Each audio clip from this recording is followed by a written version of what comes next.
All right, thank you for tuning in here. Just want to give an update on what's going on. For those of you who don't know me or my wife that well, my name is Eli Qureshi. My wife is Nicole. We've got 5 kids. We were in Pennsylvania for about 12 years recently, and had connection with Global Awakening, helping them out after we'd gone through their school of ministry. I started a handyman business and did a lot of things through that. We had a evangelism that we were doing regularly, where we would go out and help people learn how to share their faith, how to love on people, how to do it naturally through lifestyle approaches, very simple ways. And then after a long time of doing that, we began to see the need for people to begin to be discipled, and not just invited to church. So we started what's called Belong, and we did that for 3 years, and it's basically a new believers group where people will get to experience Jesus without actually having a commitment to him or knowing anything beforehand. We hosted it in our home. We ended up having about 30 people on average show up every week. New believers, isolated believers, or seeking unbelievers. These are the 3 categories we would invite. And we saw so much change from people we would meet in Walmart and evangelize and share Jesus with, inviting them to our home to begin to be discipled. And then through the course of 12 weeks, 6 months, however long they would be there, they would turn around and go and be on our evangelism team, going back out and reaching the next one. And I had never seen anything else work as well as that. In addition to that, my wife had begun to meet with some women and just pray for their husbands, pray for their children. And it ended up growing into a women's small group. They had, I think, up to 30 women come to that, sometimes every week. And it ended up also, she had a heart to have retreats. She called them come away retreats for women to encounter Jesus, come with their burdens, encounter Jesus, and have an almost Isaiah experience where they come into the throne room and have the Lord purify them to where they are ready to say, here am I, send me, use me, after the end of the retreat. And we've seen so much fruit from those retreats she's done now. And as we continued serving and doing whatever we heard the Lord tell us to do in Pennsylvania, finally we had this word that God showed my wife that he wants us to move to Florida and to trust him and to do whatever he asks us down here. I'm in Florida right now, as you can maybe see. And so she did that, and she heard that. And after she heard that, she told me, and I said, I don't know, that sounds not like now. That's not a now word. Maybe in a couple years from now. But as she began to just not bother me about it anymore, the Lord began to tell me what his heart was, that he did want us to let everything go. He did want us to leave everything that we had known for so long. And I ended up letting go of my handyman business, letting go of everything that we had up there. We love everybody. Maybe a lot of you guys watching this are part of our Pennsylvania family, and we love you guys. We miss you guys. I can't tell you how much our kids and us, we miss you guys. But God called us down here, and at first we didn't really know what it was he was doing. And as we began to just pray and look around us, we began to hear more and more clearly what the plan was. And so I'm here to tell you what that is. Basically, we've been in connection as well with a ministry called Awaken Generation. And this is a missions base in the Ukraine that we've been a board member of we've been board members of their ministry for since the beginning. And they're great friends, Dennis and Anya Melnichuk. And so we ended up sharing with them what we're doing here and our heart. And they said, you know what? Why don't you guys start a missions base there? And he described what it is, and our DNA and his DNA, they're in tune, in line. And we said, you know what? I didn't have the words for it. I didn't have the words for the vision and the picture that I was seeing, but that's exactly what we were already talking through and talking about. We just didn't know how it would be framed or what that would look like. And so she, or our friend Dennis said, what if it looked like this? Us starting Awaken Generation Florida base right here. And so, hey, we prayed about it. We really sought the Lord, and we said, you know what, this is it.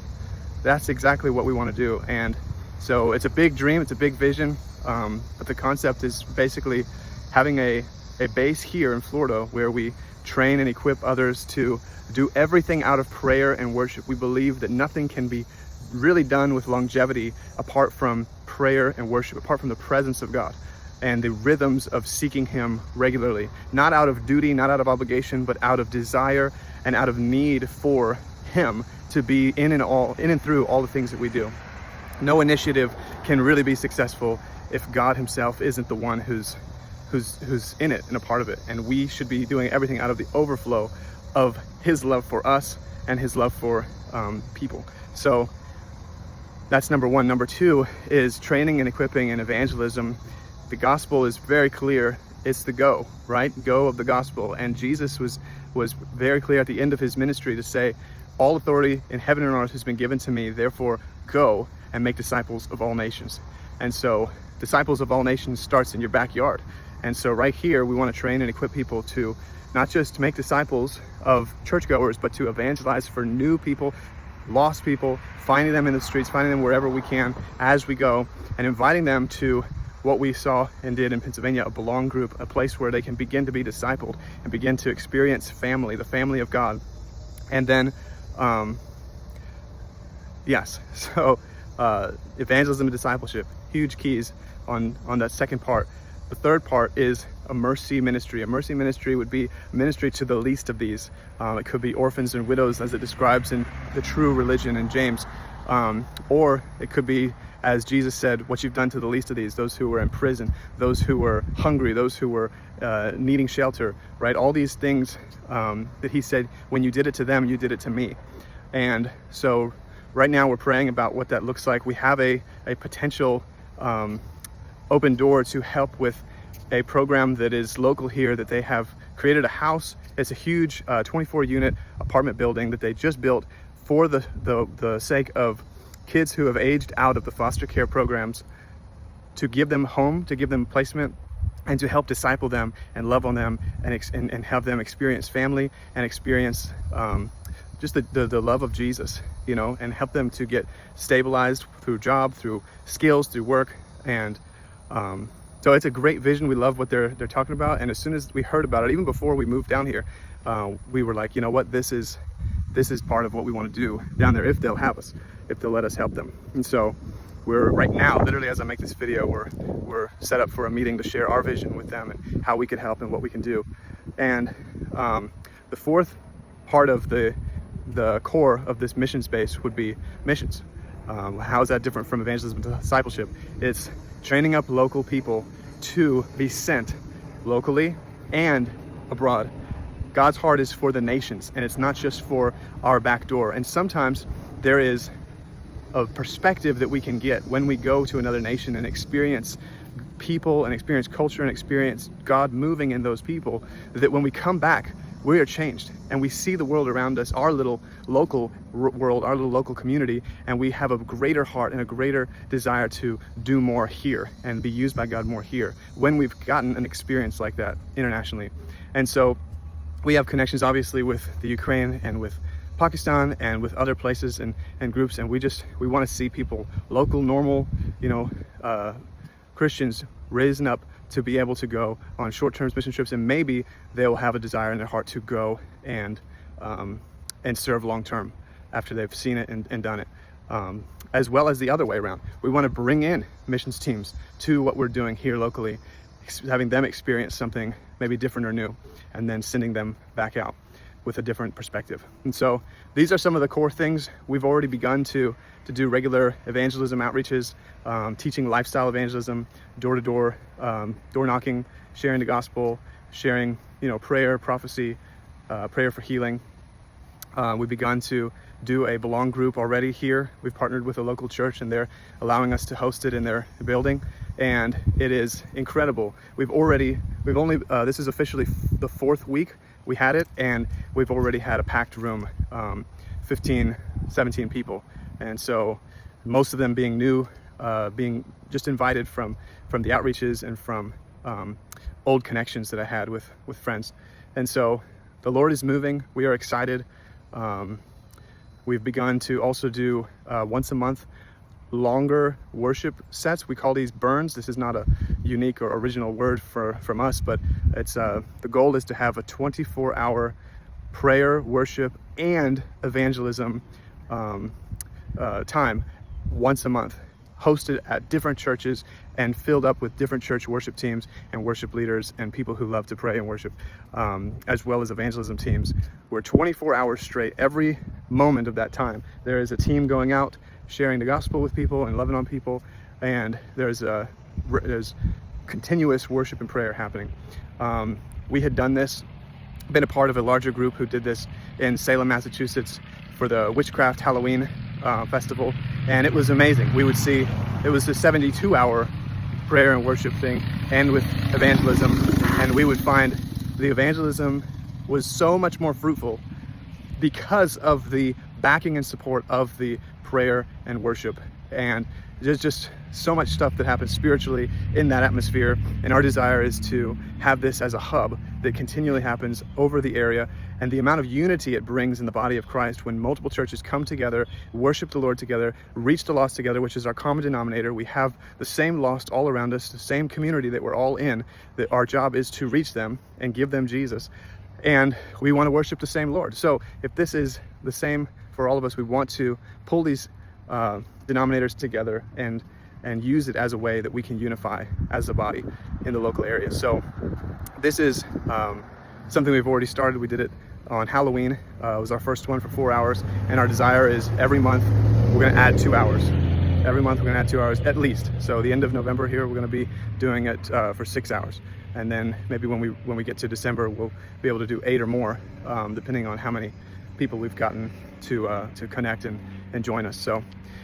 So these are some of the things that we're doing. Some of the things that we're starting. We still have not gotten a home for ourselves yet.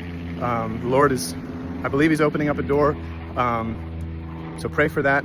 And then, but we do have some amazing friends who've allowed us to stay in their home right now. So we are in their home right now with our children and us, and God is using it. I believe it's mutually beneficial at this point. At least that's what they've told us. They're being so gracious to us though by letting us stay and helping us. But so that's the update. That's where we're at, and we have a big vision, and I believe God's going to do it. And this vision is not just for this local area, but our heart is to equip people even online. And so I've begun an evangelism challenge Facebook group. I'm sharing testimonies regularly on Facebook, Instagram, and YouTube. And so if this is something that you're like, you know what, how can I help them physically? You know, one of the things you could do is be a part of that online community, so that we can continue to encourage and help the body of Christ or new believers in getting discipled and getting activated in lifestyle evangelism, and starting to learn to live missionally. That's the goal, is we want people to learn to live missionally, to learn to experience the abundant life that Jesus has paid and provided for us to live. We want Jesus to get all that He paid for. And if He can get all that He paid for through us sharing the freedom and the gifts that we've been given through His purchased blood, then through what His blood has purchased, then I believe, you know, we are fulfilling the mission God's called us to do. So stay in prayer with us, stay engaged with us. We're going to begin to update regularly, and let us know if you have any questions or what you're thinking. Maybe God shows you something that's a key element. Maybe He gives you a prophetic word for us, and we are open. We want to hear whatever God has to say, and we want to be faithful with whatever He asks us to do. So we love you guys. We thank you for your support. We thank you for sending us out, for those of you who helped us go. And we're just so thankful for God to allow us to be on this journey with Him and with you guys. So bless you, and we'll stay in touch, okay? Love you.